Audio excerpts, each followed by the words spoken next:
Everywhere you look around, there's a logo connected to a company, whether big or small. And today, we're going to get into the origins of Valentine's Day.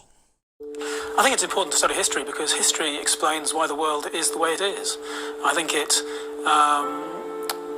of all the subjects, I think history explains better than many others.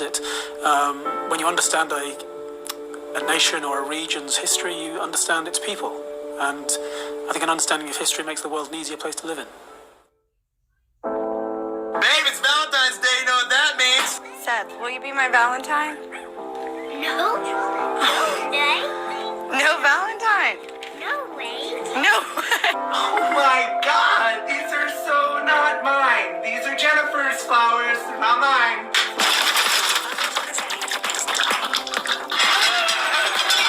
Everybody happy that it's Valentine's Day while I'm sitting here lonely because I don't have a bit.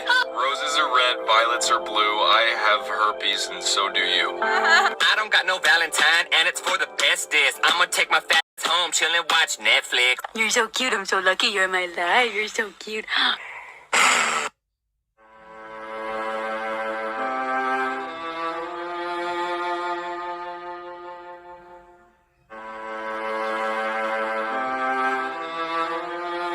Valentine's Day is a very popular holiday that has made its way around the entire world. On every single continent, you can find multiple countries and people that celebrate this as the supposed day of love. But upon deeper inspection of the Valentine's Day holiday, you find some very interesting things. Now, in looking into some of this stuff, I know you may get to the point, like me, that you're like, man, is it everything? Does Satan have to have his hand in every single thing that we do? But thinking about it a little deeper, it's really natural and understandable. We gave a degree of our dominion of this earth over to the serpent when we obeyed him instead of God. We can't forget that God gave us dominion over the earth. He brought all the animals before Adam, and Adam named all of them, and we were the caretakers of the garden, and all of God's creation he put under mankind. But we were duped into giving a degree of this authority to the enemy when we obeyed him instead of our creator.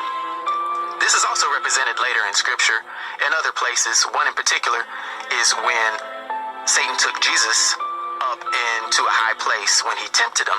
And he said that if you would just bow down and worship me, I'll give you dominion over all the kingdoms of the earth. It's noteworthy that Jesus did not call him a liar, because Jesus fully understood that he had sway over all the kingdoms of the earth. So it's understandable that Satan is the lowercase g god of this earth. And so looking at it from these spiritual eyes and from that perspective, we see why so many things in our world stem back to giving some type of honor to the enemy.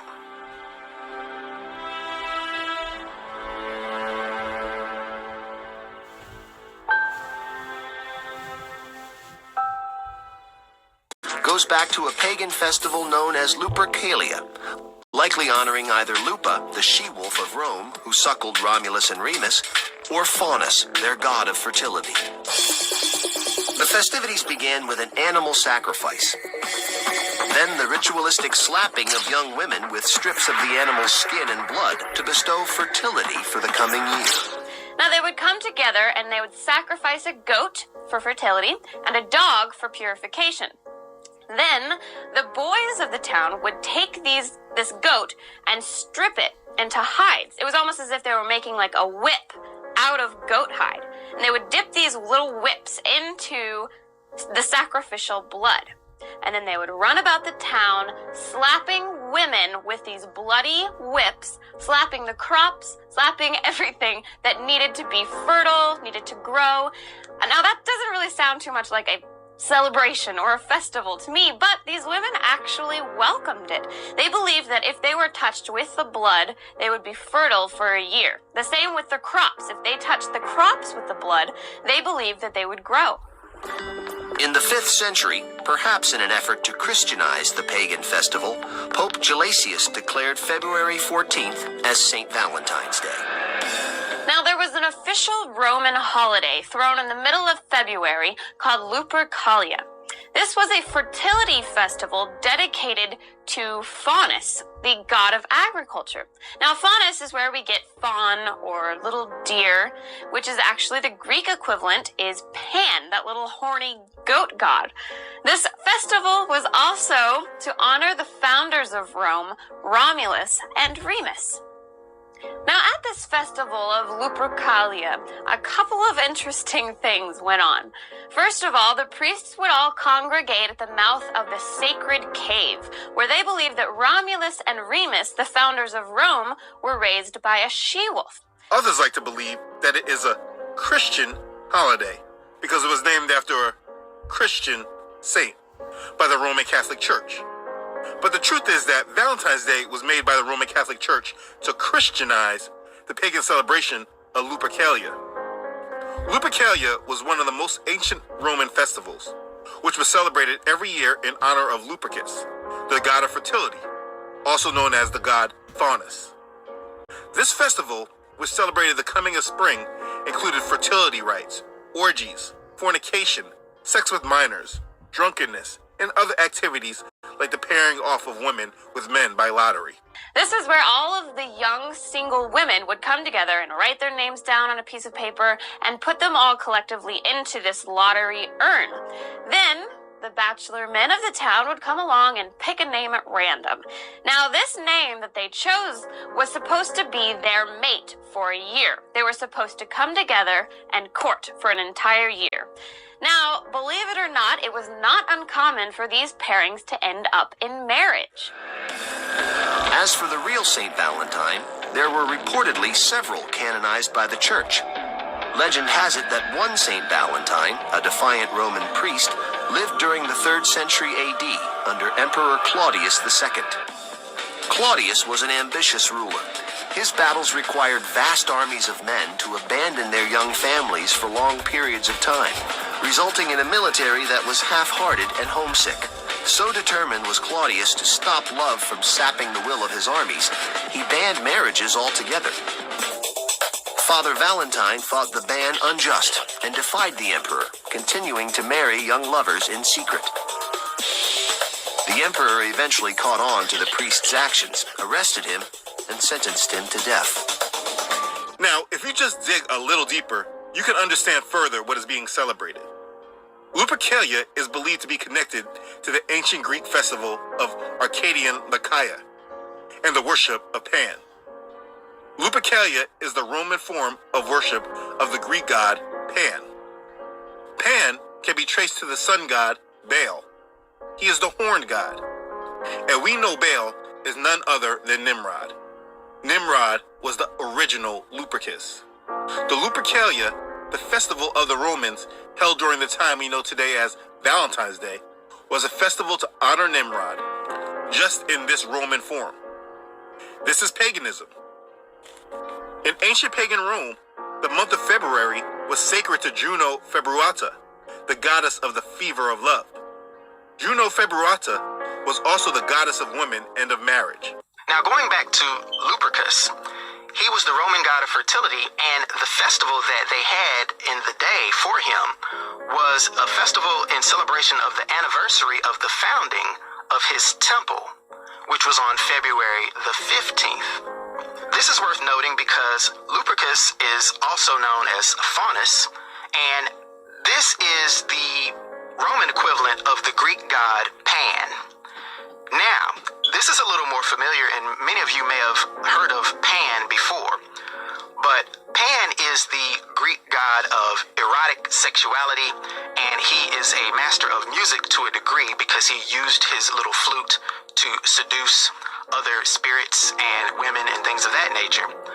But this Greek god Pan is half goat and half man. He is the old school archetype for what the Baphomet is based off of now. And we know the Baphomet is just the modern day image of Satan. It's widely used in cult and in outright Satanism, and it represents all things filthy. Now, this god Pan is known as being one of the oldest of the gods as well. So he's been around for a long time. He's the father of bestiality and anything perverted.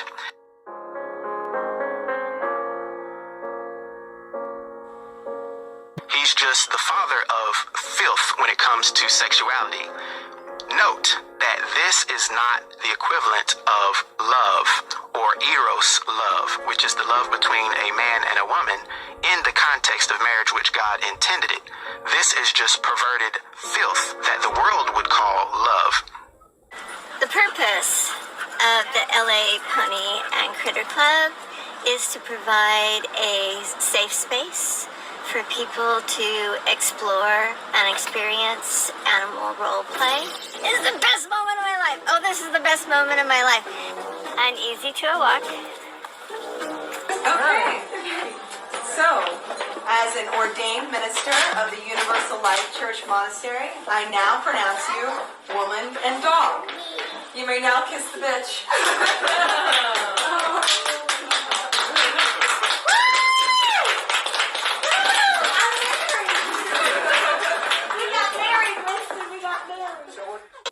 Remember that Scripture does tell us that we are not supposed to take on the traditions of pagan peoples. And we also know in the Scriptures it says that, obedience is better than sacrifice. So we're not necessarily supposed to do the things that we think are good and, it's okay and it's fine. We're supposed to really try to do right in God's eyes. Now, it's interesting to note that there were 3 different Catholic leaders that had the name Valentine.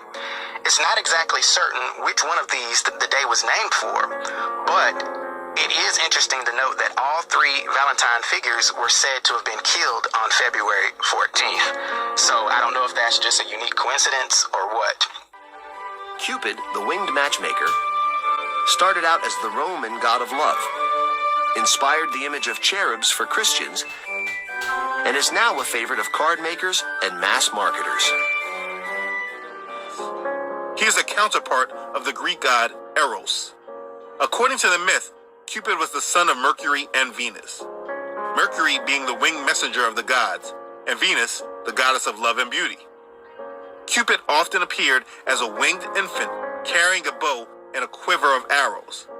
Legend has it that Cupid shoots magical gold-tipped arrows at both gods and humans. By piercing their heart with an arrow, he causes individuals to fall deeply in love. This is why you always see a heart with an arrow. It's a representation of the pagan god Cupid. He is portrayed today as a little cute, chubby cherub with a bow and arrow, ready to shoot people and affect them with pangs of love. But he is an ancient pagan god. He is not just a little cute baby with an arrow. When you reference anything with him, you are participating in pagan beliefs. This is why he is associated with Valentine's Day, because it is a pagan holiday. But looking at it, at the root of it, Valentine's Day is just a pagan holiday to give honor to a filthy, bestiality-loving demon. Really think about that. And at its very best, it's a cash grab by corporations that love to push consumerism. Buy, buy, buy. You never have enough. Keep up with the Joneses. Give us your money. And we know that the love of money is the root of all evil. All evil in the world, at its root, just the general idea of iniquity and evil has its roots in money or the love of money. Now, there's nothing wrong with love and even eros love between a man and a woman. This is the love that leads to marriage, and so it's the foundation of the family.